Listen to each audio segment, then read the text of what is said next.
नमस्कार, 100% समाचारमा स्वागत छ। म अनिस्मा। सुरु गरौं 100% समाचार।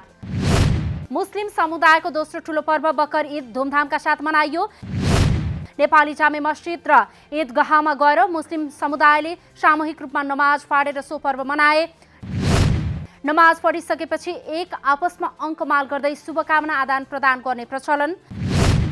पर्वमा अल्लाहलाई खुसी पार्न मुस्लिम समुदायले आफूलाई जायज लागेका जनावरलाई बलि दिने प्रचलन। प्रधानमन्त्री शेरबहादुर देउवाद्वारा इस्लाम धर्मावलम्बीहरूको महान पर्व बकर ईदको अवसरमा शुभकामना व्यक्त। पर्वले सबै नेपालीलाई आफ्नो मौलिक परम्परा र संस्कृतिको संरक्षण, सम्वर्धन र विकास गर्दै सुसंस्कृत समाज निर्माण गर्न प्रेरणा प्रदान गर्ने विश्वास। बकर ईद धैर्यता, विश्वास, शान्ति र भाइचाराको सन्देश दिने पर्व भएको उल्लेख गर्दै एक आपसमा खुसी र सद्भाव बढाउने उल्लेख। चाडपर्वहरूले सबै समुदायबीच आपसी सद्भाव, भाइचारा र सहिष्णुता अभिवृद्धि भई राष्ट्रिय एकतालाई थप मजबुत बनाउने विश्वास व्यक्त। राष्ट्रपति विद्यादेवी भण्डारीद्वारा पनि बकर ईदको अवसरमा स्वदेश तथा विदेशमा रहेका सम्पूर्ण नेपालीहरूमा सुख, शान्ति तथा समृद्धिका लागि शुभकामना व्यक्त। राष्ट्रपति भण्डारीले मुस्लिम समुदायको ठूलो चाडको रूपमा रहेको ईद उल अजहा संयमता, धैर्यता, विश्वास, शान्ति र भाइचाराको सन्देश दिने उल्लेख। पर्व एक आपसमा खुसी, सद्भाव तथा शुभकामना आदान प्रदान गरी मनाउन पनि आग्रह। नेपाली समाज विविध जात-जाति, भाषा-भाषी र संस्कृतिहरूको सुन्दर फूलबारीको रूपमा रहेको धारणा व्यक्त। विविधताका बीच एकता नै हाम्रो राष्ट्रिय पहिचान र सामर्थ्य भएको राष्ट्रपतिको सन्देशमा उल्लेख। विभिन्न विधाका स्रष्टाहरूलाई सम्मान गर्नु राष्ट्रिय दायित्व भएको प्रधानमन्त्री शेरबहादुर देउवाको भनाई। भाषा, साहित्य, संस्कृति, सङ्गीत तथा नाट्य लगायतका विधामा योगदान दिने स्रष्टाहरूको सम्मान गर्नु राष्ट्रिय दायित्व भएको तर्क। भाषा, साहित्य, संस्कृति, सङ्गीत एवं नाट्य लगायतका विधाहरू मुलुकका गहना तथा सभ्यता र संस्कृतिको धरोहर भएको जानकारी। नेपालमा संस्कृति तथा साहित्य राष्ट्रिय गौरवको विषय भएको पनि भनाई। स्रष्टा र साधकहरूलाई राज्यले सम्मान गर्दै आएको उल्लेख। यस प्रकारको सम्मानले स्रष्टाहरूमा थप सृजनात्मक काम गर्ने प्रेरणा मिल्ने धारणा। स्रष्टाहरूप्रति राज्यले गरेको सम्मानले मुलुकको प्रतिष्ठा उच्च बनाउन तथा देशको सर्वाङ्गीण विकासमा स्रष्टाको अझ योगदान हुने विश्वास। संस्कृति, पर्यटन तथा नागरिक उड्डयन मन्त्रालयले विभिन्न विभागमा योगदान पुर्याउने 43 जना स्रष्टाहरूलाई गरेको छ पुरस्कृत। घर घरमा तुलसीको बिरुवा रोपेर तुलसीको पूजा अर्चना गरी मनाइयो हरिशयनी एकादशी। एक महिना अघि ज्येष्ठ शुक्ल एकादशीका दिनमा राखिएको तुलसी दलको बिरुवा आज मोठमा सारिने प्रचलन। सनातन बौद्धिक परम्परा अनुसार तुलसीलाई मानिन्छ विष्णुको प्रतीकका रूपमा। अषाढ शुक्ल एकादशीदेखि कार्तिक शुक्ल एकादशीसम्म 4 महिना भगवान विष्णु क्षीरसारमा शयन गर्नुहुने भएकाले आजको दिनलाई हरिशयनी एकादशी भनिएको धर्मशास्त्रमा उल्लेख। आजदेखि कार्तिक शुक्ल एकादशीका दिनसम्म अर्थात् 4 महिनाको अवधिलाई चतुर्मास मानेर तुलसीको विशेष पूजा गर्ने प्रचलन। सत्तारूढ नेपाली कांग्रेसको शेखर कोइराला पक्षधर सोमबारबाट सुरु हुने पार्टी केन्द्रीय समिति बैठकमा सरकारको काम कारबाहीबारे गम्भीर समीक्षा गर्ने एजेन्डा तय। आइतबार बसेको नेता कोइराला पक्षको बैठकले भ्रष्टाचारको आरोप लागेको निष्कर्ष निकाल्दै पार्टी नेतृत्वको सरकारको काम कारबाहीबारे केन्द्रीय समिति बैठकमा समीक्षा गर्नुपर्ने निकालेको निष्कर्ष।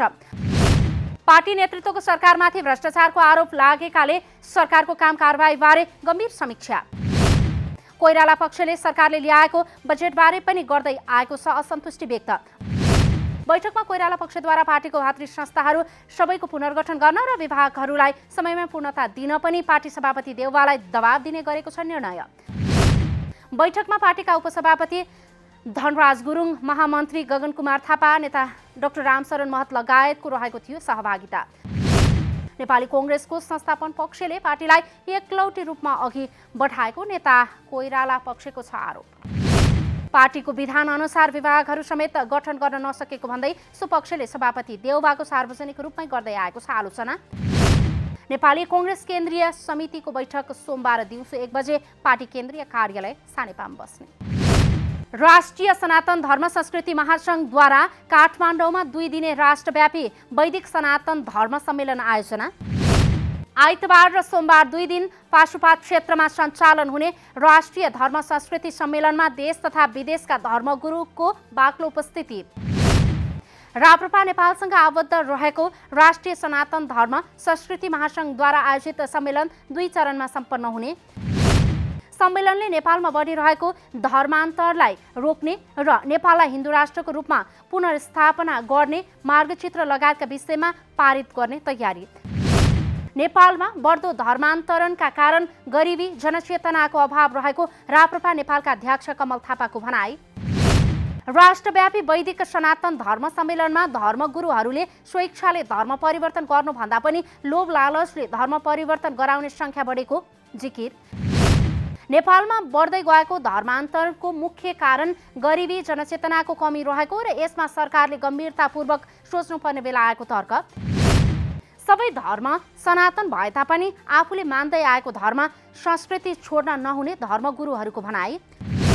सनातन हिन्दू राष्ट्रका अवधारणा र औचित्य, सनातन धर्म र सामाजिक सांस्कृतिक विभेद र वर्तमान अवस्थामा वैदिक सभ्यताको महत्त्व र धर्मान्तरणका चुनौती र समाधानका उपायका विषयमा छलफल हुने। चिनिया कम्युनिस्ट पार्टीको 6 सदस्यीय टोलीको नेतृत्व गर्दै विदेश विभाग प्रमुख लिउ जियानछाओ काठमाडौँमा। चिनिया कम्युनिस्ट पार्टी सीपीसीका नवनियुक्त विदेश विभाग प्रमुख लिउको 4 दिने भ्रमणको क्रममा राष्ट्रपति, प्रधानमन्त्री, नेकपा एमालेका अध्यक्ष र माओवादी केन्द्रका अध्यक्ष लगायतसँग छलफल हुने। भेटमा नेपाल चीन सम्बन्धका साथै द्विपक्षीय हितका विषयमा छलफल हुने चिनिया दूतावासद्वारा जानकारी।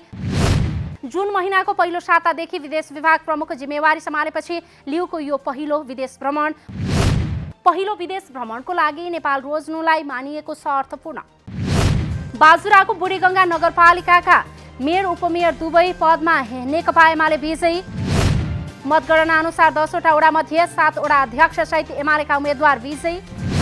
वडा नम्बर 1, 2, 3, 5, 7, 9 र 10 मा एमाले, 4, 7 र 8 को अध्यक्षमा कङ्ग्रेसका उम्मेद्वार विजयी।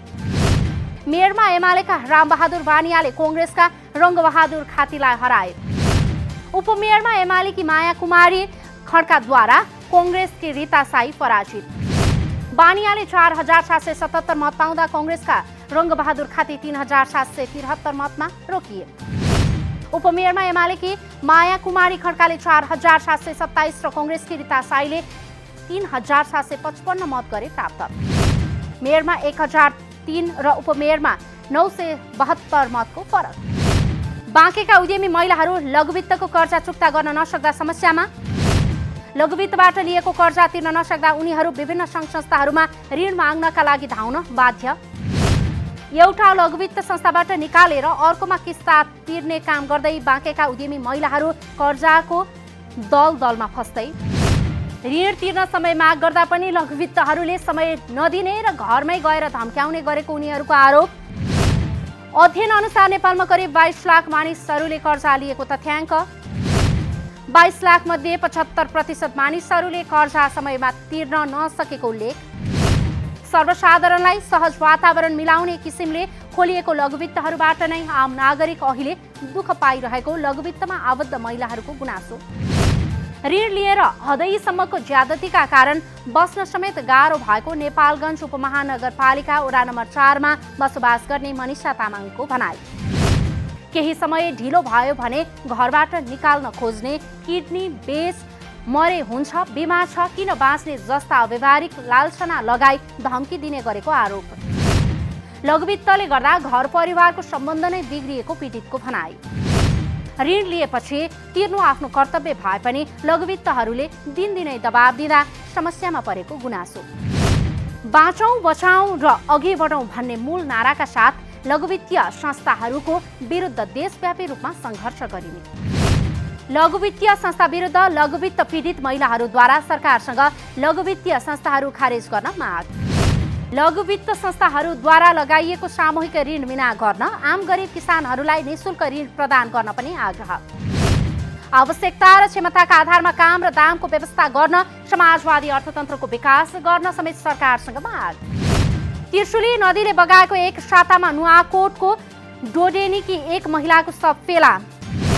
त्रिशुलीले बगाउँदै गरेको आफ्ना छोरालाई उद्धार गर्न जाँदा महिला समेत नदीले बगाएर यही असार 18 गते शनिबारदेखि भएकी थिइन् बेपत्ता।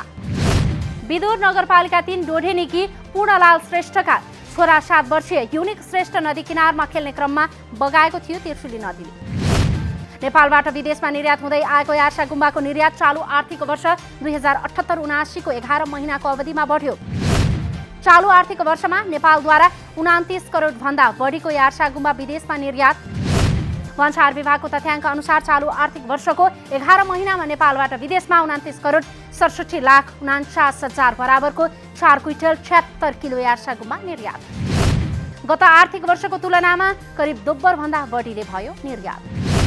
गत आर्थिक वर्षमा 15 करोड 28,04,000 बराबरको 2 क्विन्टल 55 किलो यार्सा गुम्बा नेपालले गरेको थियो विदेश निर्यात। आँकडा अनुसार गत वर्ष भन्दा चालु आर्थिक वर्षमा नेपालले 14 करोड 39,45,000 मूल्य बढीको गर्यो निर्यात। चालु आर्थिक वर्षमा नेपालद्वारा सबैभन्दा बढी कम्बोडियामा 20 करोड 2,46,000 बराबरको 3 क्विन्टल 5 किलो यार्सा गुम्बा निर्यात। देशको हिमाली जिल्लाहरूमा पाइने यार्सा गुम्बा जडीबुटी औषधि तथा विदेशमा महँगो किसिमको रक्सी बनाउनमा समेत प्रयोग। दक्षिण अफ्रिकाको सेबेटो टाउनसिपको एउटा बारमा कम्तीमा 15 जनाको गोली हानी हत्या। आक्रमणमा परि 9 जना गम्भीर घाइते। आइतबार बिहान बन्दुकधारीहरू प्रवेश गरी युवाहरूको समूहमा अन्धाधुन्द गोली चलाउन सुरु। आक्रमणपछि उनीहरू सेतो मिनी बसमा भागेको प्रहरीद्वारा उल्लेख। आक्रमणको कारण खुल्न नसकेको प्रहरीद्वारा जानकारी। आक्रमणमा परि घाइते भएकाहरूलाई पुर्याइएको थियो अस्पताल। उपचारका क्रममा घाइते मध्ये थप 2 जनाको पनि मृत्यु भएको स्थानीय प्रहरीलाई उद्धृत गर्दै अन्तर्राष्ट्रिय सञ्चार माध्यममा उल्लेख। घाइतेहरूको उमेर 19 देखि 35 वर्षको रहेको जानकारी। शहीद स्मारक ए डिभिजन लिगका 4 क्लबले नेपाल सुपर लिग एनएसएल प्रति असन्तुष्टि जनाएपछि दोस्रो संस्करणको एनएसएल अन्युअलमा तत्कालीन अखिल नेपाल फुटबल सङ्घ एन्फाका अध्यक्ष र एनएसएलको आयोजक Nepal sports management and event कम्पनीसँगको सम्झौता नै त्रुटिपूर्ण भएको आरोप। खारेजका लागि एन्फा पदाधिकारी र असन्तुष्ट क्लब निचोडमा पुगे। आइतबार एन्फाद्वारा आयोजकसँग अनौपचारिक बैठक। कोरोना महामारीका बीच सफलतापूर्वक पहिलो संस्करणको नेपाल सुपर लिग एनएसएल भइसकेको छ सम्पन्न। दोस्रो संस्करणका लागि मिति तोकिए पनि शहीद स्मारक ए डिभिजन लिगका 4 क्लबले असन्तुष्टि जनाउँदा अहिले अन्युअलमा खेलाडी स्थानान्तरणको विषयदेखि फिफा र एफसीमा क्लब सिफारिस सम्बन्धमा केही प्रश्न 4 ए डिभिजन क्लबले उठाए। उब्जिएको समस्या दोस्रो संस्करण आयोजनाका लागि टर्कारो देखियो। अभिभावक संस्था अखिल नेपाल फुटबल सङ्घ एन्फामा अहिले नेतृत्व परिवर्तन भएको छ र नयाँ नेतृत्वले सम्झौता स्पष्ट नभएको र त्रुटिपूर्ण भएको गरेको छ उल्लेख। ए डिभिजन लिगका क्लबहरूसँगको सम्झौता बाँकी छँदै एनएसएलका टिमहरूले मार्की खेलाडीको रूपमा खेलाडी अनुबन्ध गरेपछि भएको थियो विवाद सुरु। 100% समाचार अहिलेलाई यति नै। नमस्कार।